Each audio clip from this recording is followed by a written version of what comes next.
There are places that don't appear on any map anymore, roads that twist through the dark parts of America's history, roads that were built, used, and then quietly buried beneath time and fear. But sometimes, if you drive far enough, the road finds you instead. Tonight, we travel deep into the fog-soaked hollows of West Virginia, where one trucker ignored every warning, every local legend, and every instinct telling him to turn back. What he found on that forgotten stretch of road was something ancient, something that watches. So buckle up, because this isn't just a ghost story. This is the tale of the Watcher of Wolf Pine Hollow. Would you dare to keep driving once you realize you're not alone on the road? The locals in the mountains of West Virginia say, there's a place where sound doesn't behave the way it should. A place where even your own voice stops belonging to you. They call it Whispering Hollow. It's a quiet stretch of forest tucked between two forgotten mining towns. A patch of land where the wind never seems to blow, where the trees grow in strange, tight spirals, and where, if you shout into the dark, your echo doesn't come back the way it should. They say it thinks first, before it answers you.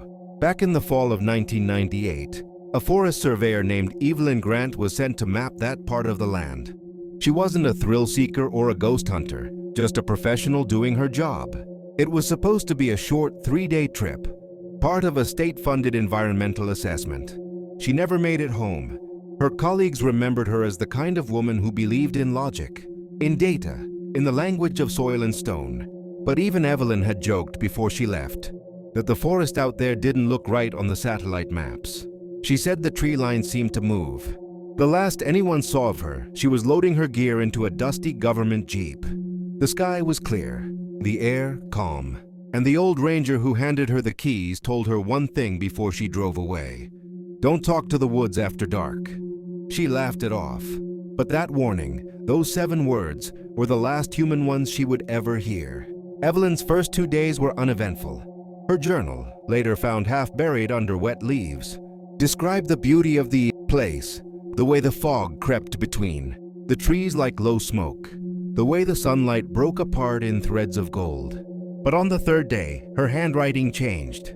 The lines grew tighter, uneven, the entries shorter. She wrote about the silence first, about how the birds had stopped singing, about how her own footsteps seemed to echo just a half-second too late.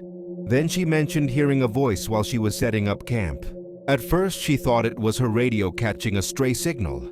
But it wasn't static, it was words, her own voice, repeating something she hadn't said. She wrote that she tried calling out, testing, just to be sure, but the answer came slower, more deliberate, like the woods were thinking before they spoke. She didn't record again until the night she disappeared.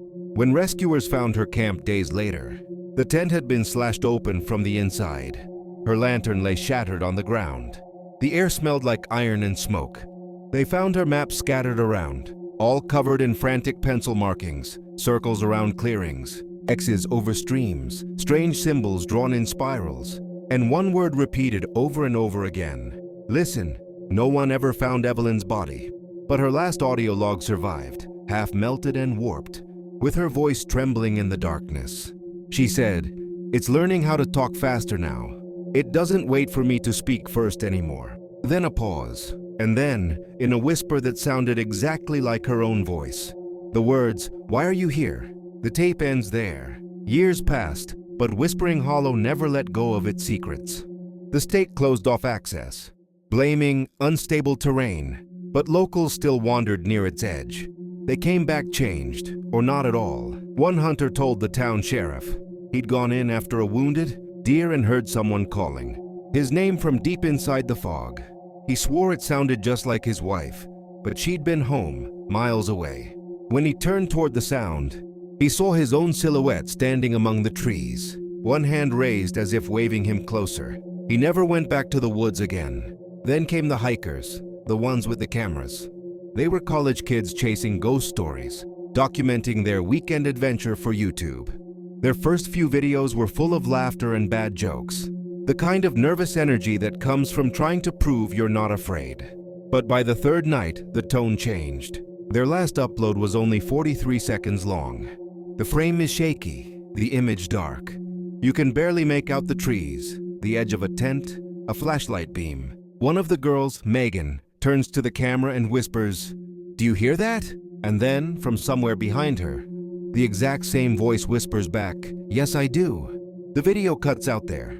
The camera was found 2 weeks later near a dried-up creek bed. The search party found no trace of the students, but the trees around the clearing were marked, every trunk carved with the same spiral, the same word Evelyn had written 20 years earlier. Listen, locals still say that if you drive down Route 33 at night and stop near the edge of the hollow, you can hear voices in the wind, sometimes your own, sometimes someone else's. One woman swore she heard her dead brother call her name from the trees. Another claimed she heard herself crying. Some people think Whispering Hollow is just an echo chamber, a geological anomaly that bends sound. But others believe the valley itself is alive, something ancient, something that's been listening for centuries. They say that when you speak there, your words don't just vanish into the air. They stay, they twist, they become part of the forest. And maybe that's why people still go missing. Maybe that's why the wind carries voices that sound too familiar. Because once the hollow has your words, it never lets them go. So if you ever find yourself hiking in the hills of West Virginia, and the air grows too quiet, and the world around you feels like it's holding its breath, don't say a word. Don't even whisper. Because in that silence, something might be waiting to answer you. And it won't stop until it knows your name. They say Point Pleasant never truly slept again after 1967. Even decades later, the town still twitches at the sound of distant wings, at the flicker of red light above the trees. They've built a statue of him now, polished steel and cold pride. But it's not a monument to courage. It's a reminder. Because some things once seen never stop watching you back. Back then, people called it mass hysteria. The newspapers loved that phrase. It made sense of the chaos. It helped everyone sleep at night. But deep down, the older folks knew the truth. The Mothman never left Point Pleasant. He just learned to hide. In November 2022, a woman named Harper Reed moved to Point Pleasant to start over. She'd just finalized a divorce, left a job she hated, and wanted quiet. She rented a small house off Old Route 62, the kind of place that smelled like dust and wallpaper paste, with a back porch facing the river. From her window, she could see the Silver Bridge Memorial glowing faintly at night, its reflection trembling in the dark water. Her first few weeks were peaceful. Lazy mornings, coffee on the porch, the sound of wind in the cattails. But peace never lasts long in that town. The first strange thing was the sound. A low hum at first, almost imperceptible, like a vibration inside the walls. It came at odd hours, 2 a.m., 4:17, always different. Then came the scratching, faint but deliberate, on the tin roof above her bedroom. She told herself it was just raccoons, maybe bats. Point Pleasant had plenty of both. But when she called the local handyman to check, he paled. Said he'd go up in the morning. He never showed. By the third week, Harper began waking up to find small piles of black dust on her windowsill. At first she thought it was soot, but when she brushed it aside, it shimmered faintly, as if lit from within. The smell, metallic, sharp, lingered long after she cleaned it away. Then came the eyes. It was just after midnight. A storm had rolled through, and the power had gone out.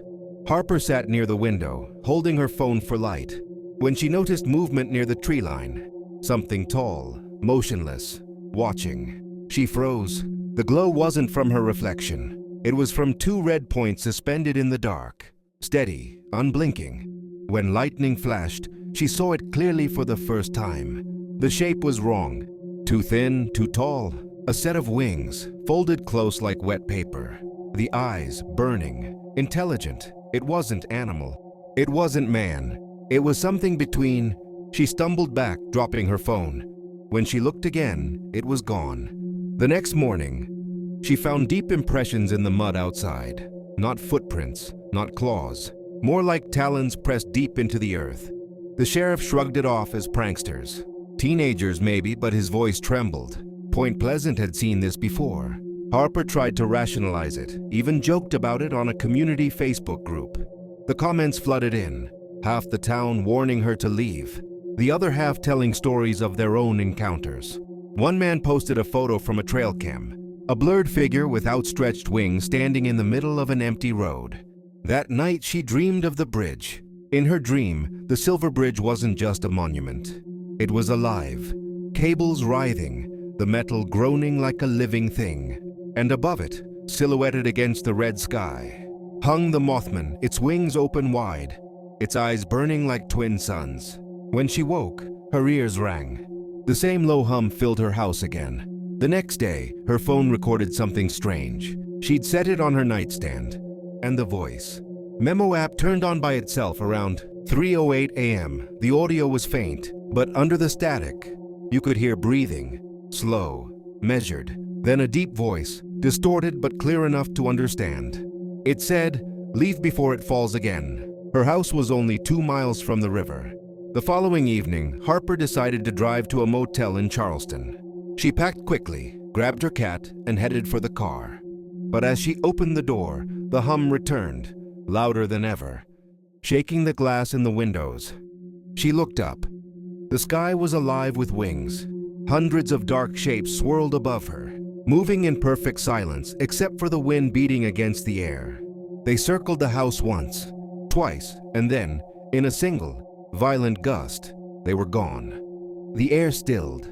The hum faded. Harper ran inside and locked the door. But when she turned toward her bedroom, she froze. The window she'd closed earlier was open. Curtains fluttered. On the floor, black dust glittered faintly. And written in the condensation on the glass, in long trembling letters, were the words, "He never left." Harper vanished that night. The sheriff's report listed her as missing, presumed dead. But one deputy swore he saw a figure perched on the edge of the Silver Bridge. Memorial at dawn the next day, a woman in a torn white nightgown, her hair whipping in the wind, her eyes glowing faintly red. The sighting lasted less than a minute. Then she was gone. Locals still hear the hum. Truckers passing through at night report seeing something flying low over the highway, keeping pace with their headlights. Some say it's an omen, that every sighting means tragedies close behind. Others whisper that the Mothman isn't a monster at all, but a warning. But if that's true, then what was Harper's warning? What was supposed to fall this time? Whatever it was, the town sirens began wailing 3 nights later. A chemical plant along the river exploded, sending fire into the sky, shaking the same bridge that had once collapsed half a century ago. When the smoke cleared, the people who lived near the blast swore they saw something above the flames. A dark figure with burning eyes, wings stretched wide, hovering in the rising heat. And though it disappeared into the clouds moments later, the sound remained, a deep, pulsing hum that rolled through the valley like thunder. Maybe it wasn't a warning this time. Maybe it was watching to make sure history repeated itself. And maybe, somewhere deep in the hills of West Virginia, the Mothman still waits for the next collapse, not to cause it, but to witness it. Because monsters, after all, are only born from what we fail to learn. They say the water remembers. Every scream, every breath, every secret buried in its depths. It remembers. The surface may look still, silent and calm, but that calm is a lie. And in southern West Virginia, there's one lake that's been lying for nearly a century, Lake Shawnee. If you drove past it, you might not even notice. It's just a patch of murky water surrounded by overgrown trees and rusted carnival rides that seem to melt into the weeds. The skeleton of a Ferris wheel still juts above the tree line, its iron ribs brown with rust. A carousel stands nearby, its horses eaten away by time. Locals don't go near it. They cross themselves when you mention it. Some even turn their headlights off when driving by at night, so they don't see what's standing on the shore.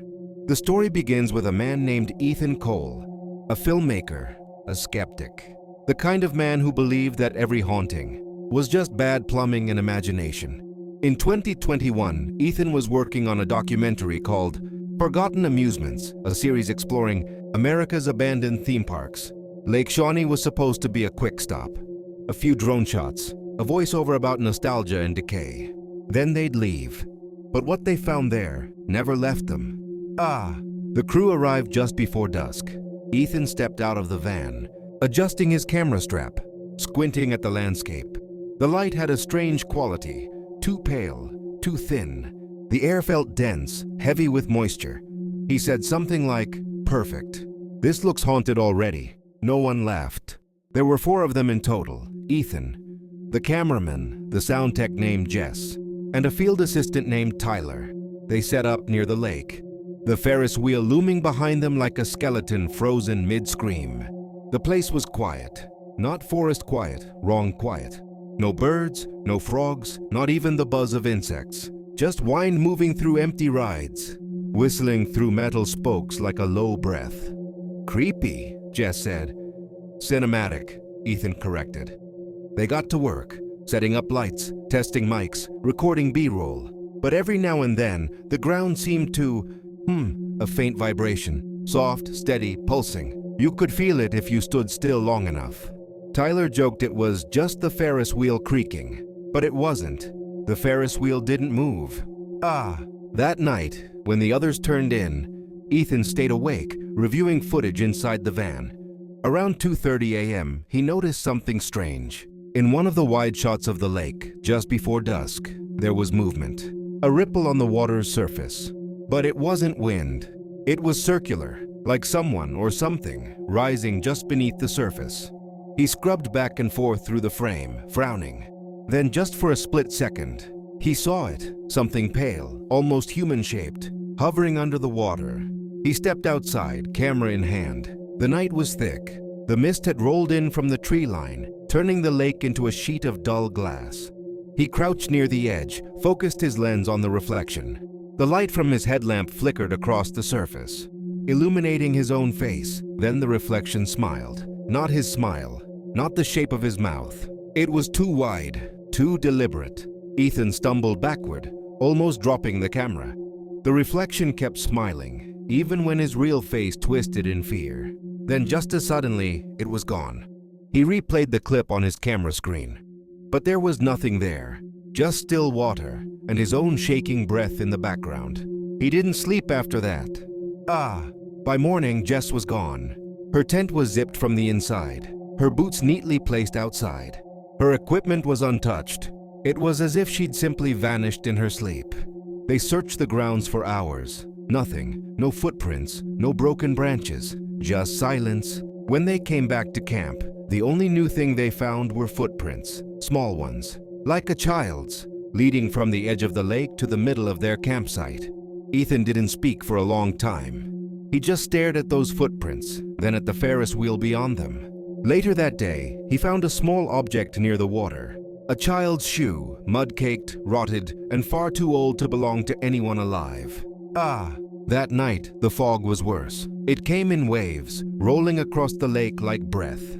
The remaining crew sat in the van, lights off, whispering.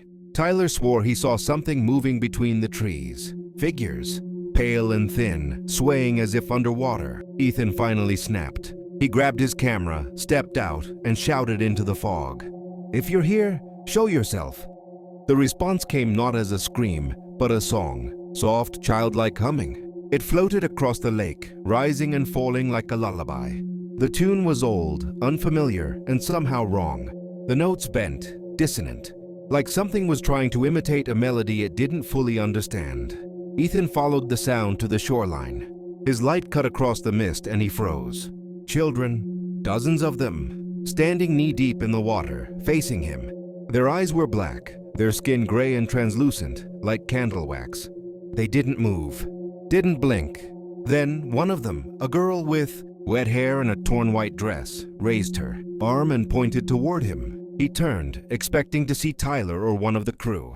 There was no one there. When he looked back, the children were gone. Only ripples remained on the surface. By sunrise, Tyler was missing too. Ethan was alone now. He sat by the van, muttering to himself, his camera running. In the recording, he's pale, shivering, barely coherent. "They're not ghosts," he whispers. "They're echoes. The lake doesn't remember them. It keeps them. Every time someone disappears, it gets louder. It needs voices. It needs us." Then a sound interrupts him. Not from the water, but from behind him. Children laughing. He turns the camera, but the laughter stops. The lens shakes violently, the picture distorting. His breathing grows ragged. Then the screen goes black and all you hear is a splash. That was the last recording ever found. 2 weeks later, authorities discovered the abandoned van. The tents were shredded, equipment scattered, and 3 tripods half submerged at the water's edge. On the footage recovered, Ethan's final log ends with one haunting frame, his reflection in the lake, screaming though in the video itself. His mouth never moves. To this day, Lake Shawnee remains closed to the public. Visitors still report strange things, voices echoing from the fog, faint carousel music at night, and laughter that turns into crying the closer you get to the water.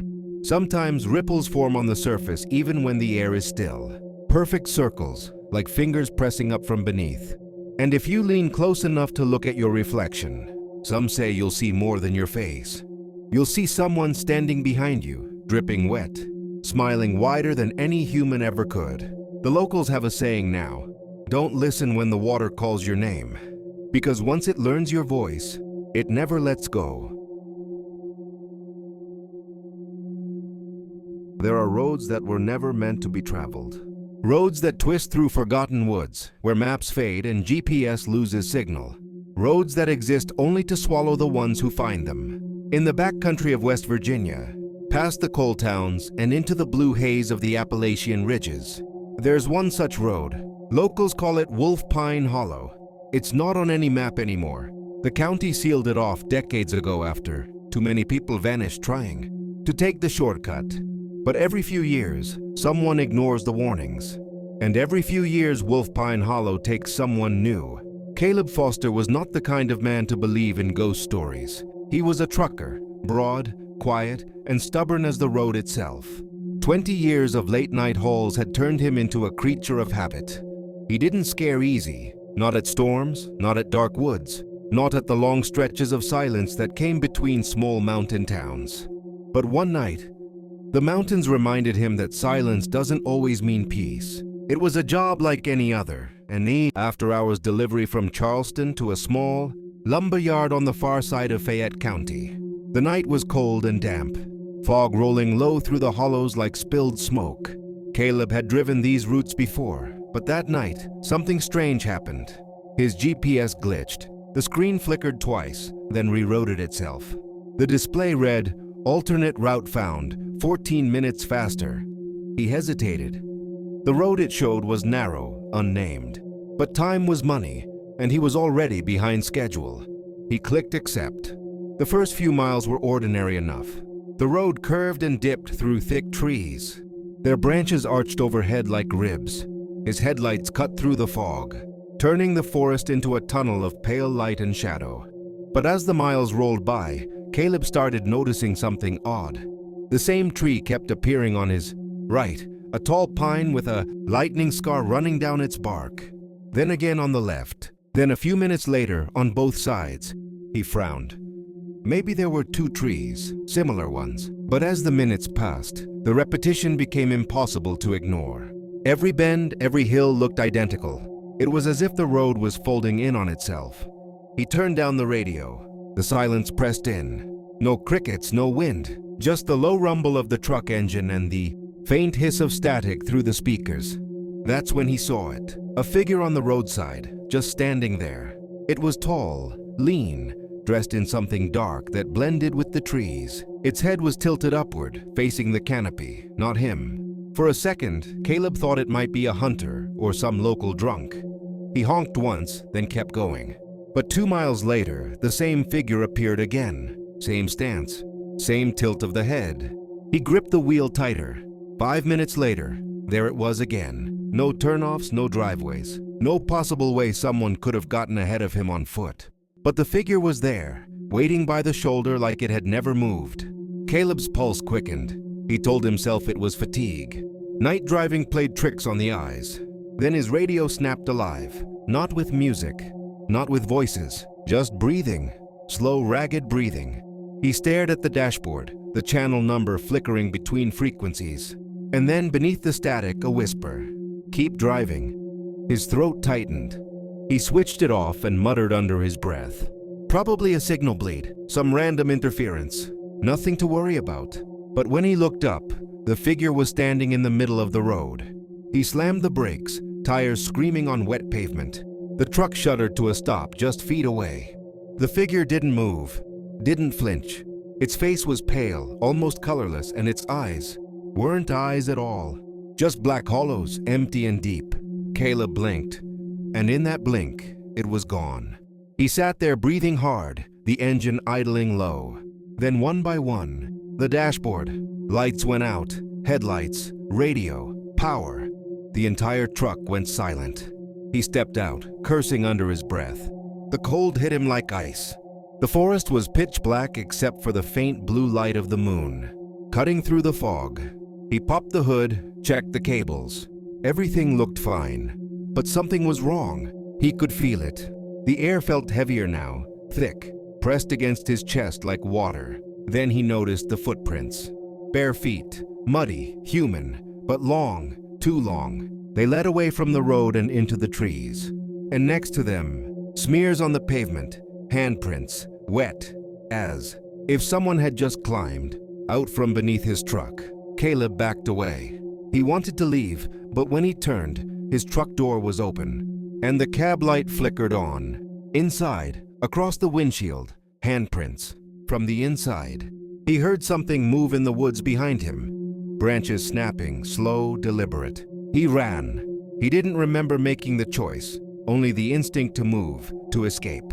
His flashlight bounced wildly as he crashed through the brush.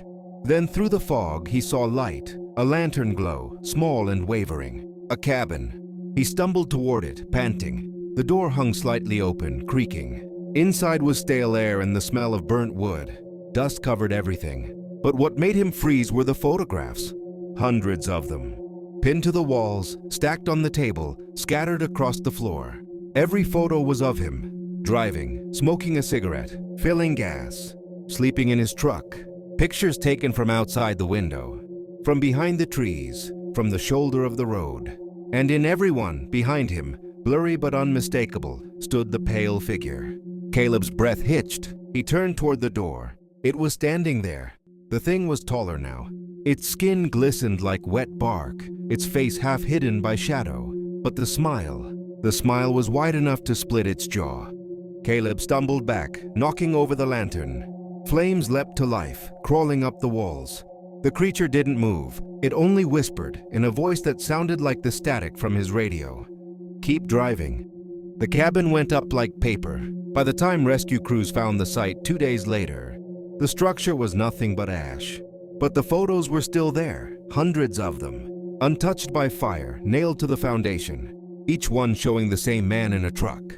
Each one showing the same pale figure. They never found Caleb Foster. But on cold nights, when fog rolls through the pines, truckers say the CB radios still pick up breathing on Channel 19. And if you ever find yourself driving through West Virginia and your GPS reroutes to Wolf Pine Hollow, don't follow it. Because that voice whispering through the static might be warning you, or it might just be waiting.